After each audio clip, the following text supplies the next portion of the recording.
Hello friends. I hope कि आप लोग अच्छे होंगे और डेली स्टडी कंटिन्यू कर रहे होंगे। कल हमने देखा था न्यायपालिका, जिसमें हमने सुप्रीम कोर्ट और हाई कोर्ट और डिस्ट्रिक्ट कोर्ट के बारे में देखा था। दीवानी फौजदारी कानून देखे थे और स्वतंत्र न्यायपालिका देखी थी हमने। बहुत अच्छा चैप्टर था कल हमारा। और आज है हमारी आपराधिक न्याय प्रणाली। ये है एनसीईआरटी पॉलिटी क्लास 8th का 6 चैप्टर।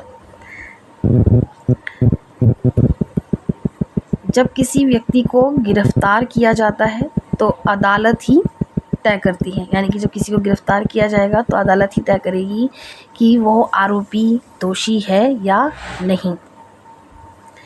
आगे बढ़ने से पहले आप लोग प्लीज़ चैनल को सब्सक्राइब करिए और शेयर करिए।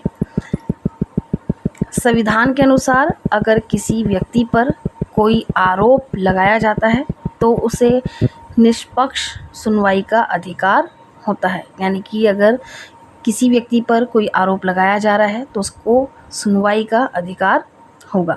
ये संविधान के अकॉर्डिंग है।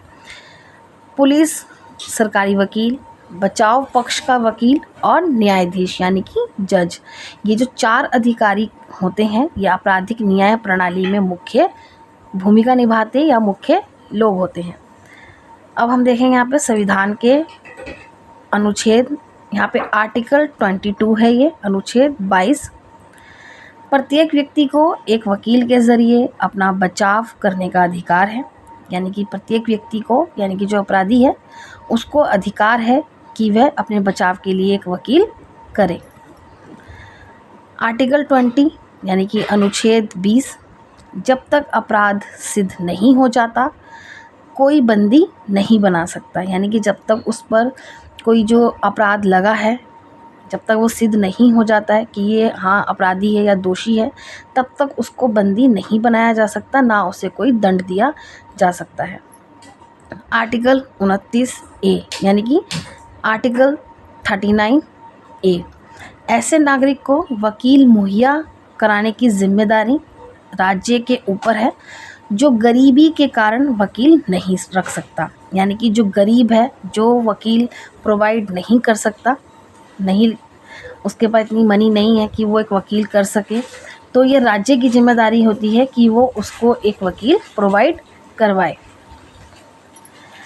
अपराध की जांच करने में पुलिस की भूमिका, यानी कि जो अपराध हुआ है उसकी जांच करने में पुलिस की क्या भूमिका होती है उसको देखेंगे।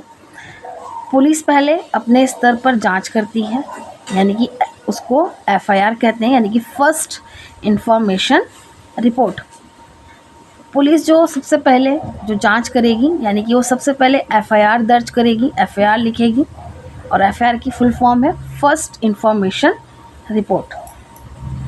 अगर पुलिस ने घूस खाकर यानी कि रिश्वत लेकर किसी को जानबूझकर गिरफ्तार किया तो संविधान में बचाव के प्रावधान हैं।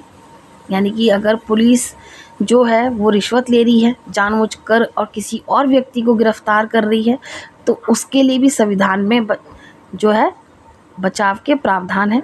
और फौजदारी कानून में प्रत्येक व्यक्ति को मौलिक अधिकार दिए गए हैं। कल हमने पढ़ा था ये फौजदारी कानून और दीवानी कानून पढ़े थे हमने। दीवानी कानून यानी कि जो किराया और डिवोर्स या संपत्ति में होता है, और जो फौजदारी है ये मौलिक अधिकार दिए गए हैं। अब है संविधान का अनुच्छेद 22 यानी कि आर्टिकल 22। यहाँ पे भी हमने पढ़ा है आर्टिकल 22, जिसमें दिया गया था कि प्रत्येक व्यक्ति को अपने बचाव के लिए एक वकील रखने का या करने का अधिकार है। अब यहाँ पर है निवारक निरोध अधिनियम जिसको कहते हैं, यानी कि जो आर्टिकल 22 है उसको निवारक निरोध अधिनियम भी कहा जाता है। गिरफ्तारी के समय जानने का अधिकार होता है कि उसको गिरफ्तार क्यों किया जा रहा है। जिस व्यक्ति को गिरफ्तार करा जा रहा है उसको ये जानने का अधिकार है कि उसको गिरफ्तार क्यों किया जा रहा है। गिरफ्तारी के 24 घंटे के अंदर मजिस्ट्रेट के समक्ष पेश करना, यानी कि जिस व्यक्ति को गिरफ्तार किया है, उसको अपराध लगा है उसके ऊपर, उसको 24 आवर्स यानी कि 24 घंटे के अंदर मजिस्ट्रेट के समक्ष पेश करना होता है। गिरफ्तारी के दौरान दुर्व्यवहार, यानी कि उसके संग बिहेवियर जो है उसके संग सही नहीं हो रहा है, बिहेव या यातना से बचने का अधिकार होता है उसके पास। आरोपी से ज़बरदस्ती बयान नहीं दिलाया जा सकता, यानी कि जो आरोपी है उसको मार पीट के या ज़बरदस्ती टॉर्चर करके किसी भी तरीके से ज़बरदस्ती जो है बयान नहीं दिलाया जा सकता। 15 साल से कम उम्र के बालक किसी भी महिला को केवल सवाल पूछने के लिए थाने में नहीं बुलाया जा सकता, यानी कि जो 15 साल का जो बालक है, कोई भी व्यक्ति अगर 15 साल का है या गर्ल है या मेल है, ठीक है, बॉय है, किसी भी महिला को या फिर अन्य जो महिला है, यानी कि 15 साल का बच्चा या फिर कोई महिला, उसको सिर्फ क्वेश्चन करने के लिए ही सिर्फ थाने में नहीं बुलाया जा सकता, ये गलत होगा, ठीक है। नेक्स्ट है निष्पक्ष सुनवाई, स्पष्ट या न्याय संगत व्यवहार करना, किसी एक पक्ष का समर्थन ना करना। निष्पक्ष सुनवाई वो होती है यानी कि न्याय संगत व्यवहार करना, और पहले मामले को अच्छे से दोनों पक्ष की तरफ से सुनना चाहिए, यानी कि एक पक्ष सुना है और उसका ही समर्थन किया जा रहा है, वो गलत होगा, यानी कि किसी भी एक पक्ष का समर्थन ना करना। अब यहाँ पे है आर्टिकल 21, ये बहुत इम्पॉर्टेंट है। आर्टिकल 21 यानी कि अनुच्छेद 21, इसमें जीवन के अधिकार का आश्वासन दिया गया है।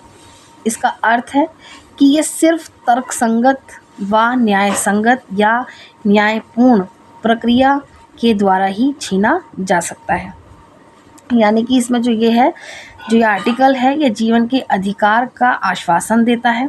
इसका अर्थ है कि ये सिर्फ तर्कसंगत व न्याय संगत यानी कि न्यायपूर्ण प्रक्रिया के द्वारा ही व्यक्ति से छीना जा सकता है, उसके अकॉर्डिंग ही जो होगा।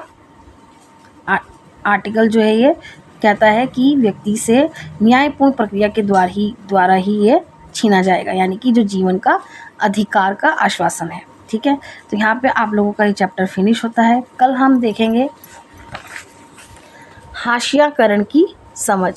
इसमें हम मुसलमान और हाशियाकरण के बारे में जानेंगे, यानी कि अल्पसंख्यक व हाशियाकरण आदिवासी लोगों के बारे में जानेंगे। चैप्टर अच्छा है, कल हम इसको देखेंगे। और आज आपका था हमारी आपराधिक न्याय प्रणाली, ये चैप्टर यहाँ पे फिनिश होता है। उम्मीद है आप लोगों को नोट्स अच्छे लग रहे होंगे। कोई भी इस चैप्टर को लेकर अगर कोई डाउट हो तो प्लीज़ मुझे कमेंट बॉक्स में मैसेज करके पूछिएगा ज़रूर, और चैनल को सब्सक्राइब करें, लाइक करें और शेयर ज़रूर करें।